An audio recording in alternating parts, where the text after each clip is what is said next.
well. Danielle, welcome. I'm so happy to talk with you today. Thanks for having me. I appreciate it. I'm looking forward to this. So, you have spent a lot of time working in the corporation, working with organizational design, if I'm not correct, and leadership coaching. Is that right? Right, that's exactly right. This is going to be fun. So, this is going to be, I'm really looking forward to this because it's been a little while since I looked up these stats, but I just kind of glanced at them before we were on the call. The last time I really checked, it was like over 80% of workers are either dissatisfied or disengaged with their work or actively hate their work. In fact, I've never worked with somebody who came to me and said, Julian, the thing that's going perfect in my life is work. It's Right. where I feel the most alive. It's where I have the best connections. It's where I'm the most authentic. I can express myself. I've never heard that. It's And quite the it's funny opposite. because we're fed this narrative, right, that we're supposed to love what we do and be passionate about Hmm. it, and in most cases, that's not true for for people, and Yeah. it throws people for a loop, like, "Why am I not happy? Why do I feel all these negative emotions going into the Hmm. office when I've Precisely. thought, well, I'm supposed to feel positive about it?" That, and it goes one step further of the do what you love and you'll never work a day in your life. How many times have we been told Mm, that? So right. if I'm miserable going into work and I have all these big emotions and I dread it, I hate the alarm clock, I hate waking up, I hate going in traffic, I hate doing this thing that I don't want to do, I hate working with these people I don't want to be around. Well, it must be my fault because I'm not doing what I love. But I would actually want to push back on that narrative too, which is, I'm not saying that that's your narrative. I think that's just the Right. narrative, which is even if you're doing what you love, when we go into this workplace culture structure of I have to be there at a certain time for a certain amount of time, and I have bosses and managers and all this structure, and there are things that I can do and there are things that I can't do, is it's quite dehumanizing. Right. Right. Living by other people's rules, by their structure, and the lack of acknowledgement that we have lives outside of work as well that doesn't necessarily fit the workplace dynamic, Hmm. and the inflexibility that a lot of, offices provide, whether it's in home or go physically going to the office. A lot of them still have some sort of structure that still makes it hard or uncomfortable for people to live their lives to the fullest. Yeah, or just live their lives. Right. I think you nailed a dynamic that's really important, which is this idea. So when I would work with, and originally got into this to try to improve workplace cultures, workplace structures, I thought about it. I was like, I can really help people if can change the organizations. And so I go there, and a lot of people want to focus on this idea of work-life balance. Mm, And, if you can have a good work-life balance, then people will be more fulfilled in work. But I think that there's a fundamental paradox in this idea of having two very separate lives, having your work life and then having your life. I mean, just think about the time. There's 24 hours in a day. And if you spend 9 hours at work plus an hour commuting and getting ready, you're in 10 hours already out of the 24, 8 hours to sleep. That right. leaves you with 6 hours max for everything in your life to eat, to clean, to take care of your family. So, how can anybody even have a life in this situation? Right. Exactly. We're left to choose what's more important, right? Is it our work life or is it the family life? And, from what I've seen, most people value their family life more, but they Hmm. recognize the work life supports their family life. So really we can't have one without the other. Whew, And yeah. I try to help leaders and in Hmm. organizations better understand that we as people can't completely remove the things that are going on externally in the workplace when we step into the office. Hmm. We can't completely forget that, I'm taking care of my mother, or I have a son that's disabled, or, my husband was in a car accident, all the things that come with it. We carry that stress with us, Yeah. and that will impact our ability to be productive. It impacts our ability to have focus, um, as well as the stressors, right, from the actual workplace. You know, the projects we're doing, the other disgruntled employees that we work with, the angry customers. You know, all of the different dynamics. They all come colliding together, and we as individuals are not always being supported in the way that recognizes our brains are mentally on overload a lot of the time, and we don't have effective ways to manage that stress, Mhm. even in the workplace. We can't wait till we get home to try to manage it because sometimes we're going into even more stressful situations. So we often need to do things throughout the day to help us, Mhm.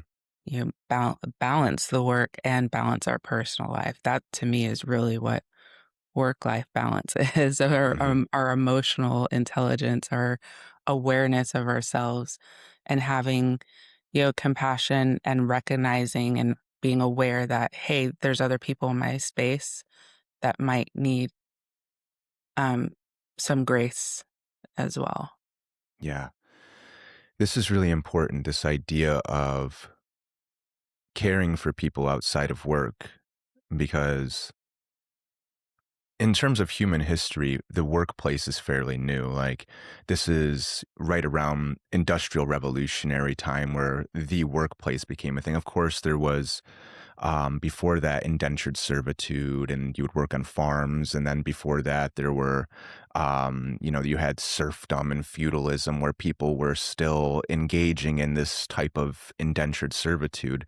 But this idea of going to the workplace is something very new in human development. Mhm. And it seems to go very much in conflict with human nature. So, humans are born incredibly undeveloped, immature, and highly dependent for a very long period of time. And Right, right now, with the post-industrial revolutionary dynamics of workplaces, how many people have to leave their children to go to work? I mean, I know if you're a mother and you get the full 12 weeks of leave to have a child, which is considered like the gold standard in the country right now, I think 12 weeks, which the vast majority of people don't have. don't get right. Yeah. It's probably, more like, I think 6 to 8 weeks for most people Yeah. on average. And even if you get 12 weeks, that's not enough. That's still a newborn baby. And you have all of these emotions and attachments and biological programmings for connections. And then being ripped away from that and having to send this child to some sort of care, Right, daycare, grandparents, if you're lucky. Most of the times it's in the education system, which is right. training for work. And then you're at work doing these tasks, and all you can think about is your family, your kid. And I've known so many people too who they want to care for their kids and their family, and like you said, the way that they do it is through work. So they have this idea, if I can go to work, if I can make the money, if I can get the resources, then I can provide for my family. But in that is quite a bit of a conflict where kids Right, don't need money, they don't need material things, they need a parent, and we can't be right, there because we're stuck in the office. So then we have all this stress, and what do we do with that? exactly. Yeah, that's for a lot of people, especially women, that's where a lot of it starts, right? That paradox, that guilt, the mom guilt, the parent guilt of not being able to be there, be present for your family in the way that you know that they need, the way that you want to be, um, and grasping with the fact that, but this job pays my bills.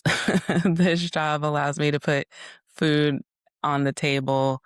Um, this job provides me benefits, right? And that's especially in the States, a huge thing for most people being able to afford medical insurance to be able to take their kid to the doctor to be able to have care for their elderly parent, it's all tied back to that. And so to me, it's hard for, excuse me, our employers need to recognize that they're providing this support system for their employees, right? They're at least on the surface saying, we recognize that you have families and you need to take care of them, but then in turn, not projecting a workplace culture that actually is supportive of that. It's really double talk. Hmm. And so, one, helping organizational leaders to recognize that, taking a step back, because oftentimes the ones at the top are also the ones who are more able to utilize the employee resources. They're able to utilize those benefits. Their levels of stress are a lot Excuse me. different than the people, the worker bees, right? And so, but it's the worker bees who aren't actually able to utilize those benefits. It's the worker bees that are under higher amounts of stress on a day-to-day basis.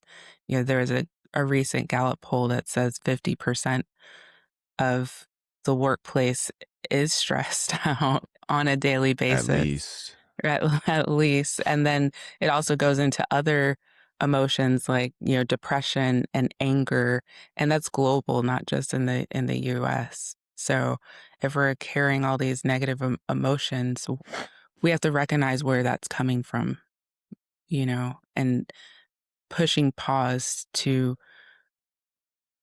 go a little bit deeper scratch than just scratching the surface, because most employers aren't even asking those questions. It's more like, do you like your boss?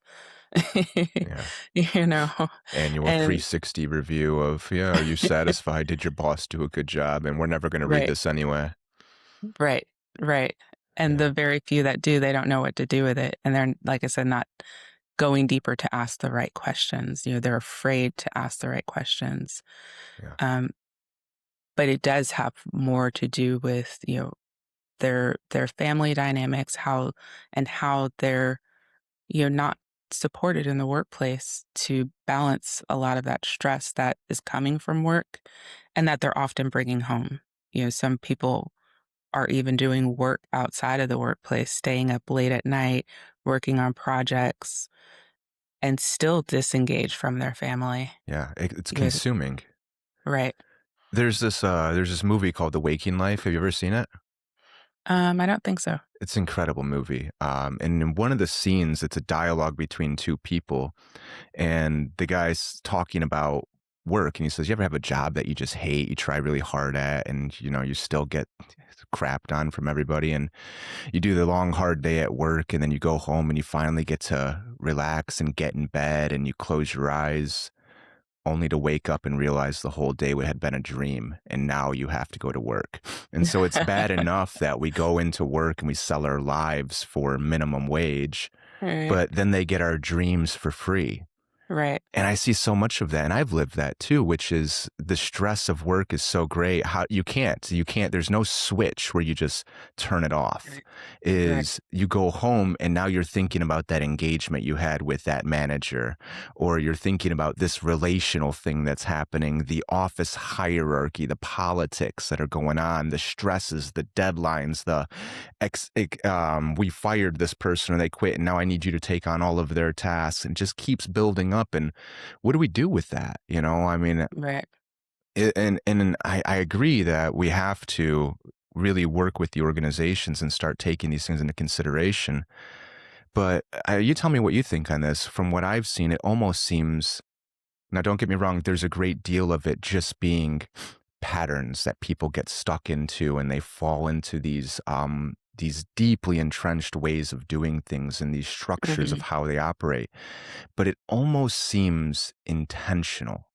Like the idea of silent firing, for instance, we're going to make your job so toxic and so nasty so we don't have to fire you and then have the unemployment liability or a potential lawsuit. We're just going to make you quit. And Right. I've seen this type of dynamic so much in my personal life, and of course just in my studying of organizations, where it's just it almost seems, one, that they are structured in a way that is fundamentally against human nature. And then two, there's like almost some sort of malicious intent behind it.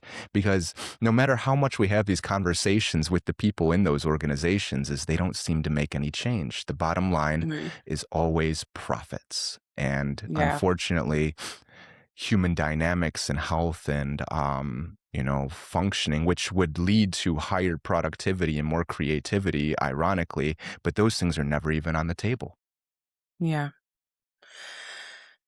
Well, I think I definitely agree that profits for pretty much every organization is going to be number one, right? How can they get the most for the least? And when we start to reframe it, that we can get, more, and I use more in air quotes, out of our employees, productivity, like you mentioned, creativity, all these things. When we actually allow them opportunities to take breaks, allow them opportunities to rest and reset, allow them or create more of a culture and understanding that their time outside of their work is truly their time, they would be more productive in the workplace. They would get more things done. They would feel more comfortable having discussions and conversations that move things forward over a stalled workplace where people are have that heavy weight on them because of the toxic environment. When they're mentally stressed, it's really hard to get work done. The amount of time that it takes to finish a project is dragged out at least twice the amount of time because of workplace stress.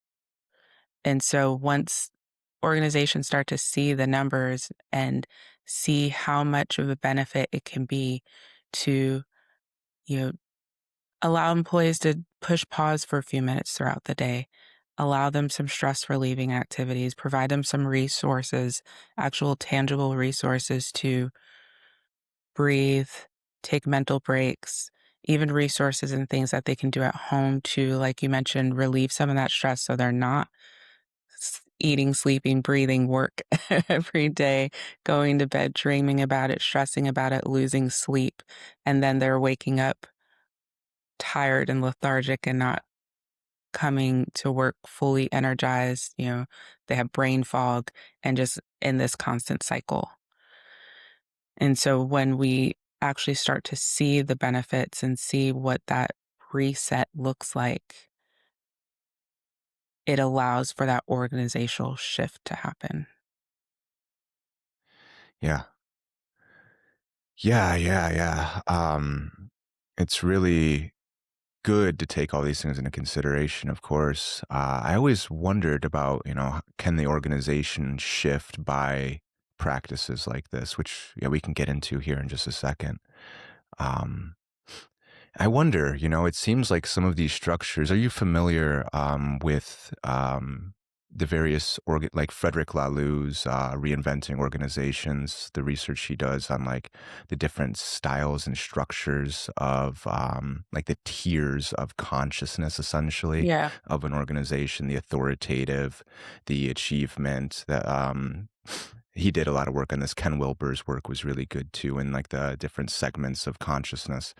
And it seems like so many of these organizations, government, education, healthcare, get stuck in these um, deeply entrenched almost identities, the ways that they function of it's authoritative or achievement based. And even when we're taking into consideration like emotional mental health, being able to take breaks, taking care of ourselves outside of work, the structure itself is still set in these very specific ways of functioning. And I wonder, it seems like the people who get into those positions of power are, one, deeply wounded people already. they have so much pain in their life from their own intergenerational patterns, sense of unworthiness, for instance, of I need to go be good enough. I'm going to chase the highest amount of power and status and external respect, or I never had control in my life. So now I want to go have control over other people's lives. So it seems like these positions and these structures really attract that type of dynamic, people who are deeply wounded and then are going to push that trauma onto other people. And so, yeah, it's like, I wonder how much of people, the average workers, the people who make up the organization doing these practices could actually influence or change that dynamic. So, in that sense, what do you recommend for people who are really, really stressed, Yeah. who are navigating these types of dynamics at work and are trying to figure out how to work with the dynamics, the emotions, and the stress of work? Yeah. I will say to your point, I've seen in most cases, like you were saying, that structure, that kind of conditioning to do it this way, a lot of it comes from, well, this is how we always done it. This is how it was done in my old organization, so that's how I do it here, Hmm. without any thought and consideration for, is that the best way to do it? Is that the right way to do it? And so until we actually sit down to have those conversations to really understand why that structure was put in place and actually challenge it, most people don't stop to think about it. Hmm. And then, um, in terms of the people that I've worked with in this regard, oftentimes it's also more of a, um, they're projecting onto themselves and others what they think is going to happen if they do or don't do something. They're anticipating a negative impact because of, like you mentioned, that trauma from another workplace that they're bringing with them. But they're not, in many cases, hadn't actually been told, like, oh, you're going to lose your job if you don't do this project, or if you don't do it on time, or, you know, this person, because they're in a position of leadership, they're they look at you a specific way. But if they've never actually had that conversation with you, they never told you, then you're creating these false fears, this narrative that doesn't necessarily exist in this workplace. It's the trauma and the grief you're carrying with you forward in an assumption. And Hmm. sometimes we're all bringing that with us, in Yeah. various different aspects and creating certain dynamics Hmm. because we've never actually had the conversation or hadn't been told, like, this is actually how we function, or this is, the project goals or our actual expectations. And so, like, so we have this false narrative and fear in a lot of cases. And so when we actually have opportunities to have some of these discussions to understand what a healthy workplace is for their employees and what productivity looks like and what the organization can actually support, then that's where change is created. Hmm. And then when we actually see that rest and breaks for their employees doesn't necessarily look like an additional 1 hour lunch break, right? It can be short somatic resets that they're doing between meetings, that they're allowed, either before or after work, where maybe they can get in groups for meditative and breath work practices if that's something the organization is interested in, or just workshops that support their employees to provide additional resources.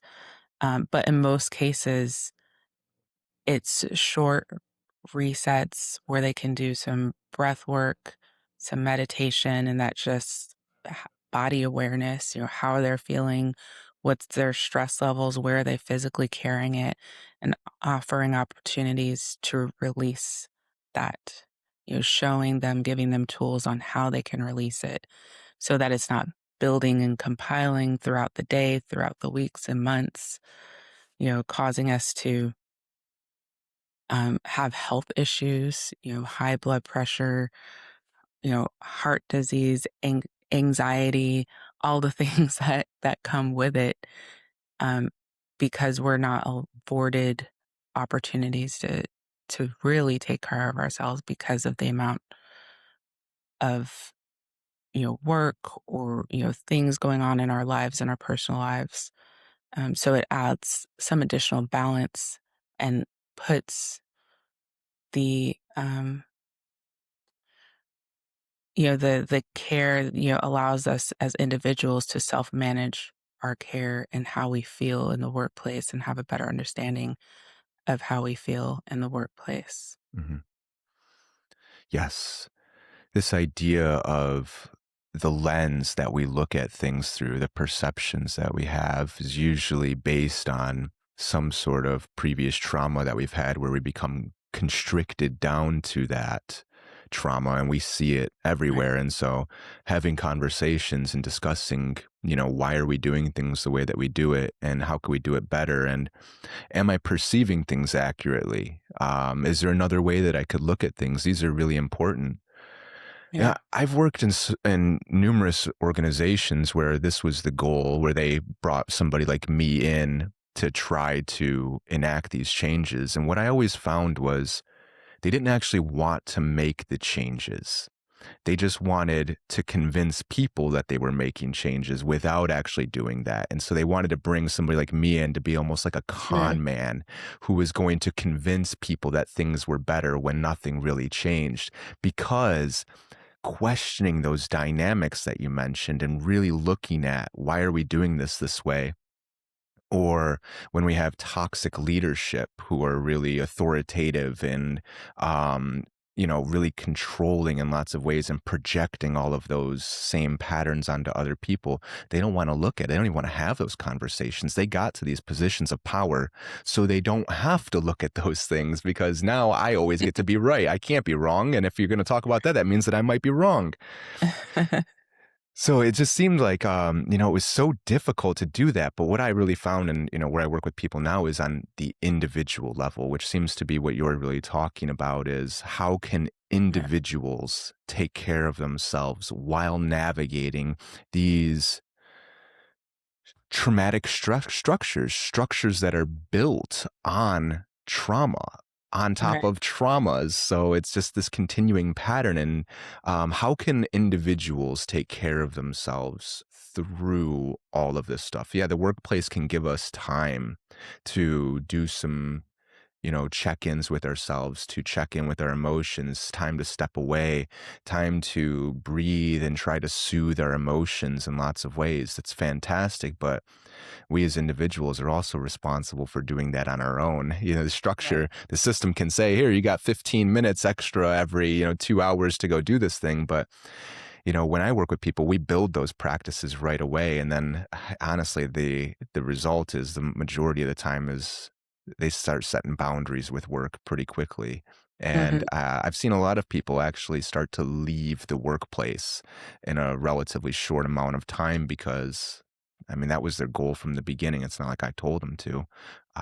But once they really started to see, like, I need to take care of myself, I need boundaries, I need to work with the things that I'm feeling, and I need to have boundaries with what kind of stress and dynamics come in my life, they start to see, well, I can't have that at work. In fact, one Right. of one of the prerequisites for having this job is I'm not allowed to have those things. Yeah. I think, well, this comment might be wishful thinking, but once more of us have, that kind of one-on-one connection, like you mentioned, where Mhm. we realize and start setting our boundaries and understanding how, the workplace environment is actually impacting us. We'll all, well, many of us may actually move into a leadership role at some point, whether it's at that organization or somebody else's organization. And so once we start to embody that as, a personal narrative and a philosophy for life, that's where change starts to happen. When we can change ourselves, change our viewpoint and how we should feel and how Hmm. we should interact in the workplace and what a workplace environment should feel like to be conducive to productivity Hmm. as well as having a healthy life and being able to build an environment that supports both. That's where change happens. Hmm. The folks Many of the folks in a lot of the higher levels of leadership or the, people who are, uh, driving the budget, right, are still kind of in the old mind frame, right, in terms of what the workplace structure should look like and feel like in order to be profitable. But at some point, there has to be a changing of the guard, and that's starting to happen. Hmm. More people are starting to recognize that we can't continue that. We've lost way too much money because of the workplace environment and losing people. The Hmm. amount of money it takes to replace these people year after year, and sometimes in very short periods of time, the number of people these organizations are replacing is substantial. Hmm. They could actually put more money back into their pockets, the organizations, if they change these dynamics, and people are starting to recognize that. We're creating healthier people and we're creating healthier work environments. Hmm. And so we're providing the the tools, not just resources while you're at work to take the breaks, but optimizing that so for your life in general, maybe this is a an exercise, an activity that I can do to help me throughout the day. So I'm going to do it in the morning when I wake up. How does this make me feel? Recognizing what are some of my stressors, when am I feeling that weight the most. For me, I recognized it when I'm driving to work. Right, Hmm.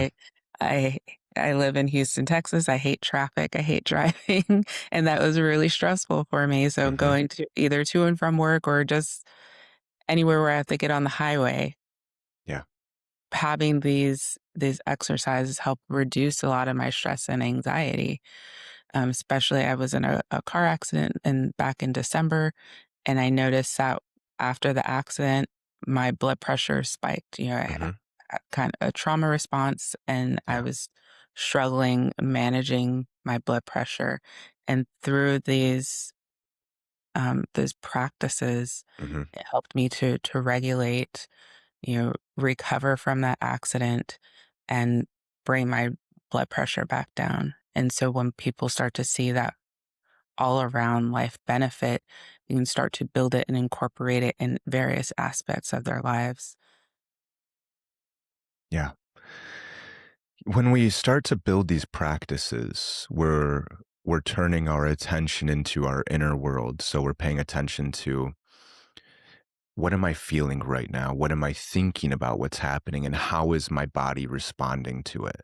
Like, what state is my body? And as you were just talking about, when when I have to go in traffic, my body immediately reacts. And that's just starting the day. Then I got to go to the workplace too. So Right. I find that the more that we make this practice a priority, what we're really doing is making ourselves a priority. And when we're making ourselves a priority, we're saying, I have value, I have worth, I'm important. I'm important enough that I'm a priority. And so this is really a practice of building self care, self compassion, self worth. And Right. what I found is the more that people do that right there, where they make themselves important, the more that they start to set boundaries in their life. So when we go into a workplace that's toxic or parasitic or has all these problems, is people are more willing to start setting boundaries. And that I have seen that result in changes in terms of teams, departments, and organizations. Not what I would like to see, but I have seen changes come from that. The big change that I've really seen is people then saying, I'm not going to play that game anymore. And then they open up to new dynamics in life. where Right. just like you were talking earlier, the idea of the perception of why do we do this thing? Where does it come from? And is it the best way of doing it? People start to do that in their lives. And they say, wait, why am I in this whole pattern to begin with? What Yep. could life look like if I stepped outside of that? And I find that when Right. people start to ask these questions and take this kind of responsibility, that they become very powerful. And I think this right here is sending shockwaves through our society. You see like highest levels of politicians, like JD Vance was talking about it recently, where he's saying we need more people going back into the labor force, the workforce, because so many people are dropping out of it, meaning that they don't want to participate in these structures anymore. And just as you're saying, then the organizations start to say, wait a minute, we can't retain talent, we can't attract talent, we can't offer them enough money, and we're not Right. productive anymore. Something's got to change. Right. Exactly. We come to this point and it's a growth activity for many of us, especially when we've been conditioned. I know for myself coming up, thinking about my parents, and they've definitely were of the mindset that you go into the office, you work hard, you work for your promotions, Hmm. all these things. And so I started my career early on with that mentality, like, oh, this is what things are supposed to be. But that also left the door open for me to be taken advantage of, to Hmm. be disrespected, to go years without salary increases or opportunities for promotions, years devaluing myself and not understanding my own self-worth, even though I had, degrees and certifications and all these other things. And until, you really start to bring other dynamics like family life, and you think other people that you're supporting that depend on you, and you start to see, okay, these people depend on me, but I'm not happy. Hmm. I have all these negative emotions. Maybe I also have these um, negative, health issues that are coming up, and oftentimes we're not necessarily connecting them Hmm. to work or stress, even though oftentimes they are. they're Hmm. they're definitely related. Um, and we eventually come to the fact that I can't continue to move forward like this. Hmm. Something has to give. And when I work with individuals, with professionals in the workplace, we do, similar visualization activities like you were talking about. What would my life look like if this changed? What do I want my life to look like? What is a future for me? And can I have that life that I'm envisioning with the current status that I'm in? Hmm. And in order to get there to that, you know, perfect life, so to speak, that visual of what we want to see, what's going to have to change. Yeah. And once we have that, um, kind of under that subconscious understanding of, I can't get there if I continue on this same path, that's really where change starts to happen, where we wake up and recognize Hmm. I have to do something different. I have to change my environment. I have to remove negative influences. I have to think about things differently. It could be a variety of different things of how that happens.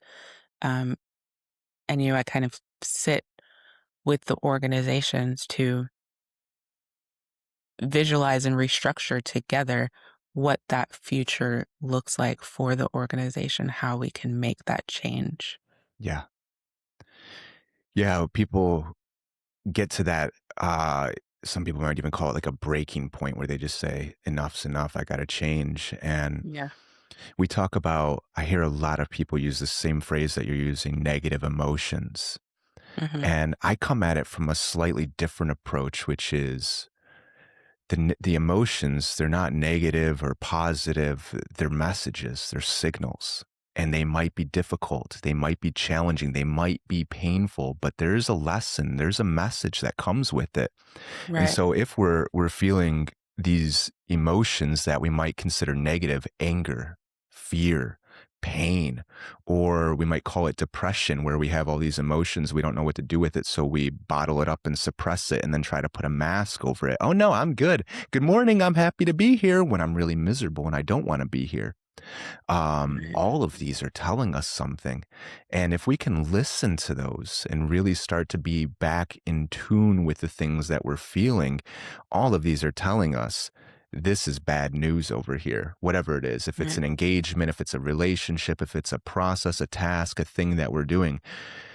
And the problem is so many of us think like we have to do these things. Yeah, Right. I mean, without question, like I have to go to work. I grew up with it too. I started working when I was 10 years old, dollar an hour at my dad's Subway. And then he would nickel and dime me at the end of the week and say, oh, well, you took a 15-minute break here, so you don't get paid for that hour. I walk away with $20 if I was lucky. Yeah. Um, but luckily, I learned that I can get fired if I just didn't do a good job. It's not like his generation where you get whipped if you don't do it right. Yeah. Yeah, I just got fired. And so I found later in life I couldn't maintain jobs for more than like 3 years because I would just get fired. I would do anything I could to break myself out of that prison because Yeah. those negative emotions were so big. I was just in such despair in those places that yeah, I had to get out. And Yeah. getting out really afforded me a space to start to work with them. Um, wasn't easy, that's for sure, but takes some time and planning. But I've seen so many people do that too. And yeah, a lot of shifts and changes can happen here. Yeah. And another thing people don't realize, or, kind of what we've been conditioned in the past, but I believe it's starting to change, is that when we recognize that we're having these emotions, because a lot of times that's where it starts. We don't always identify and Hmm. recognize what we're feeling. We don't Yes. take the time to acknowledge that. But once we have, and we can identify where it's coming from, having that conversation, if it's with your employer, right? Finding the words to let them know, hey, I didn't appreciate how you dealt with this, or Yeah. um, this thing is, causing me added stress. And I think a lot of us fear the consequence of the conversation Hmm.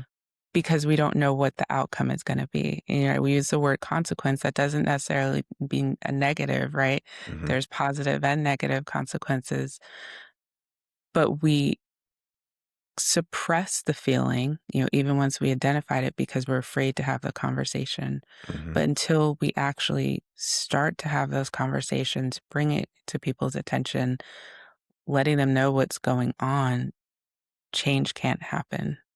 We have to start to open those lines of communication. Now, if they aren't willing to make any changes or aren't able to acknowledge how you feel, or, whatever the case is at that point, then a person can decide what they want to happen or how they want to deal and manage with it. Hmm. Okay, is this something that I just need to manage internally in terms of how I deal with my stress levels and how I interact with people, setting certain boundaries in terms of my interactions? Or is this something that is a hard stop for me? I need to leave the workplace. Yeah. So Yeah. that's where a lot of that starts to happen, that acknowledgement Hmm. from within, and then voicing it, you Yes. know? And it's so hard. It's so hard to do that. It's so hard for so many people to speak up because, like you're saying, we're afraid of the consequences. And this is usually um, a repeating of an old pattern in our life, which is Right, I learned at an early life that if I express my emotions or if I have boundaries, it creates conflicts, which mean that I lose my relationships. My right, relationships are conditional, or my connections are conditional on me behaving a certain way.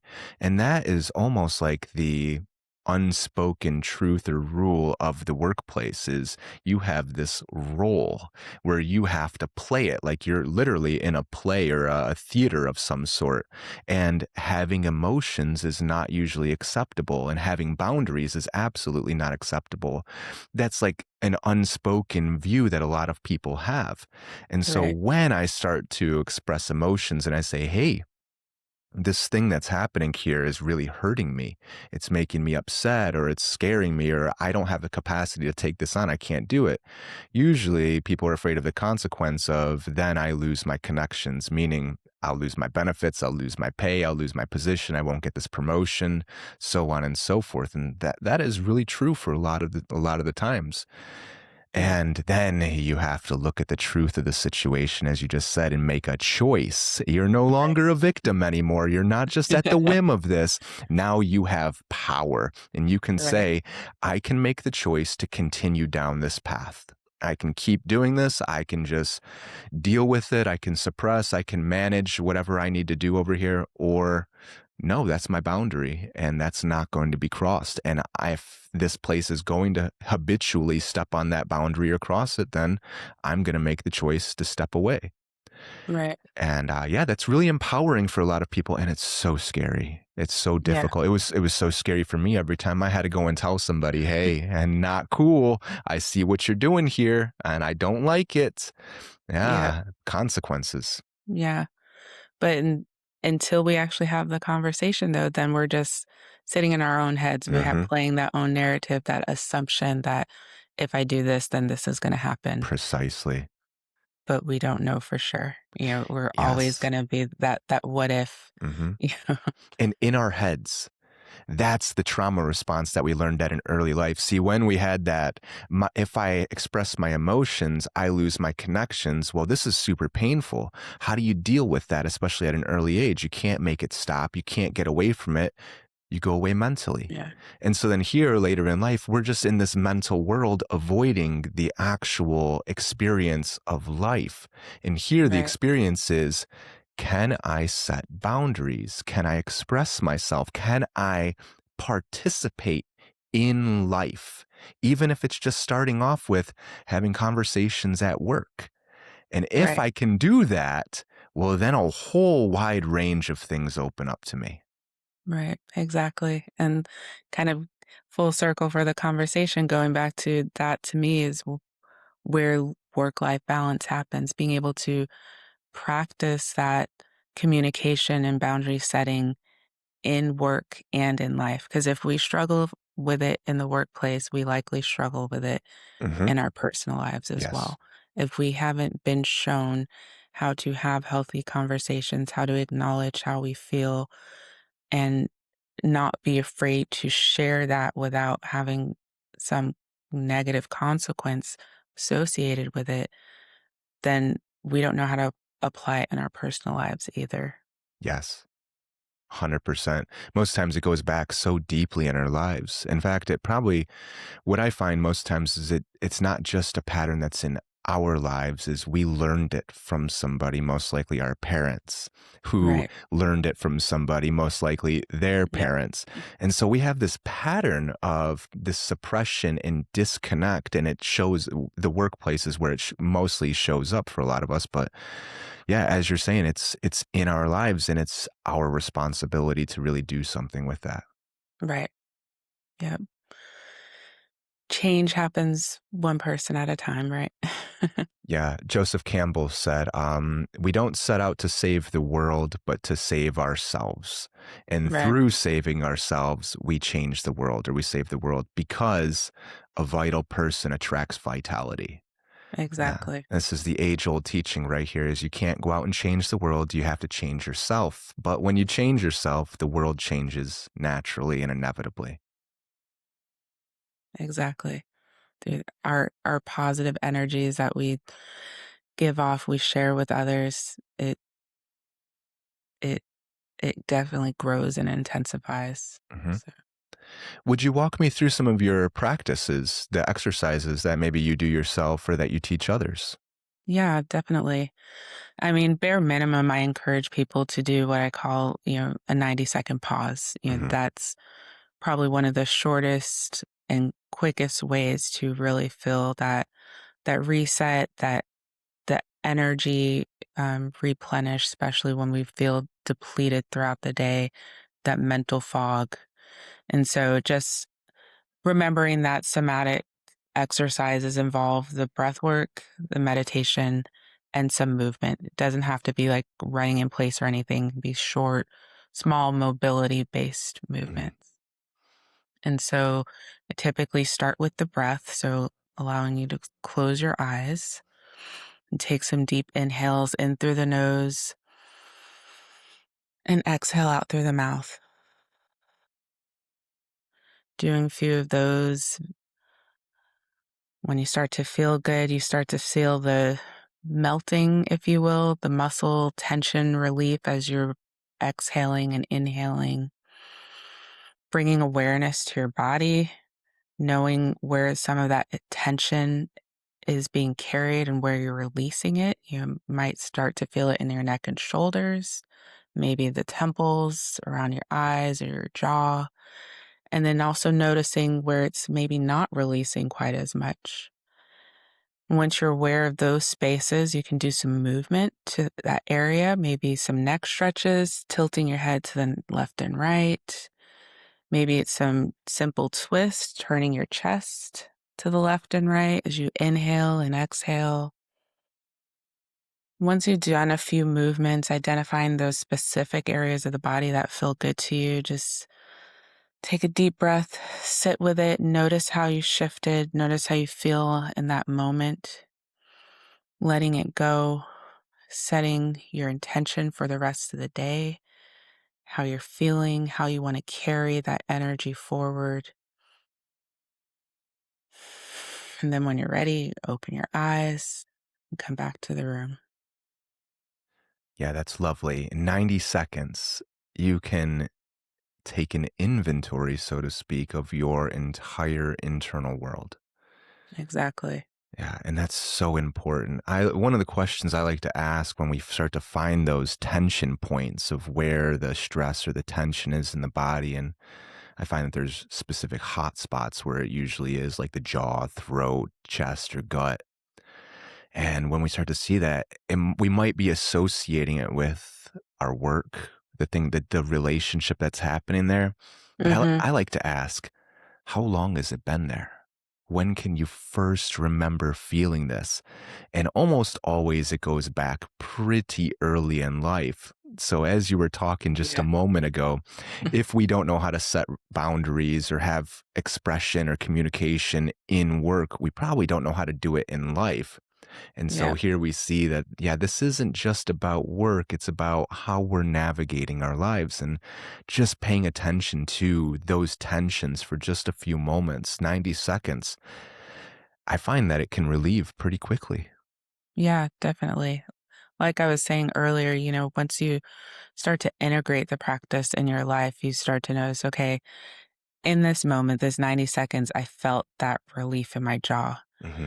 But later in the day, maybe, when I was rushing to get my kid to practice, I noticed my jaw started tightening up again. Maybe I felt a little pain. You start to become aware of those moments where Hmm. you had that release, but now it's tightening up. Like Yeah. once your body recognizes how good it feels to let go, it will start to recognize those moments in time where it's coming back. And that's really where, the integration starts to happen, where the Hmm. change starts to happen because you'll want that positive feeling, that relief more often, and you'll start to do the practice when you need it, in those moments when you truly need it. And that's really what I like about the practice of somatic exercise because it's an individualized practice. Hmm. We as individuals determine specifically what that movement is, what that tension is, where it's carried, and what works best for me to relieve that. Hmm. Yes. And bringing our presence, our attention back to the things that we're feeling and carrying around, Right. which ironically, we have the majority of us have this pattern of suppression where we stuff it down, we bottle it up, and we pretend it's not there. We try to avoid it. Right. And work becomes a great distraction to try to disconnect from these things. The thing that really starts to relieve it is paying attention to it. And, coincidentally, the pain usually arose because we had unmet needs, such as not being paid attention to because our parents were, for example, one out of many is my parents were stressed. They were Mm, focused on the finances and they were focused on their work and they were stressed out about making money and paying bills. And so they were physically present and loving and caring, but they were not emotionally available. And so right. I learned to disconnect too. And this practice that you're doing is so beautiful because it brings us back to the moment of what we're really experiencing. And here we have the opportunity to enact choices in terms of what we do. Exactly. Very well put. Thank you. It's a fantastic practice, and yeah, I think this is where we should all be. I mean, I do it every day, and the goal is, of course, to be doing this practice all day. So when I'm talking to you, or I'm doing a meeting with leaders, or I'm working with an individual, if I can't be present with myself, if I can't be present with the things that I'm feeling, if I'm not aware of how I'm thinking and what I'm perceiving, am I looking at this interaction through the lens of my old trauma, my old views, which is I'm not good enough, this person doesn't like me, they're going to abandon me, or they're going to criticize me. If I'm doing all of those things, how could I ever be present with you? How could Right. I work with a leader? How could I work with somebody that is navigating difficulties? So, this is a fantastic practice, and it really helps us to navigate life a little bit more consciously and intentionally. Yes, definitely. I think it's something that we all need that we haven't yet all recognized that we need. Hmm. And until, we have the opportunity to sit with ourselves, to pause, to really feel the difference, even if it's just that 90-second pause, feeling the difference between before the start of the exercise to after, and how it really can change how we interact with others, how we manage our own health, how we manage our emotions, our stress levels, all the things. Um, it can really change our lives. And Hmm. for myself and my family, I even see how it's impacting my children and how they're able to better regulate themselves and, you know, Hmm. hopefully be even better human beings than Yes. I have been, being able to have that practice early on that I Yes. didn't get until late in life. So, That's really the task here is to take the patterns that we've been handed and right, to transform them in some way, to interact and participate with them, to make choices to build something new so the next generation starts at a totally different point than we started at.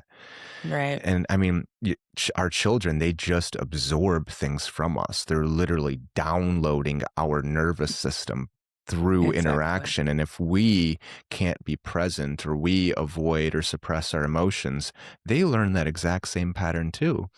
And it's so empowering and so beautiful to see when we start to build these new practices and we see, oh my gosh, my child learned that so quick and easily. That's their new baseline. Yeah. Good for you. Congratulations. That's a big thing to accomplish in life. Thank you. Yeah. Thank you.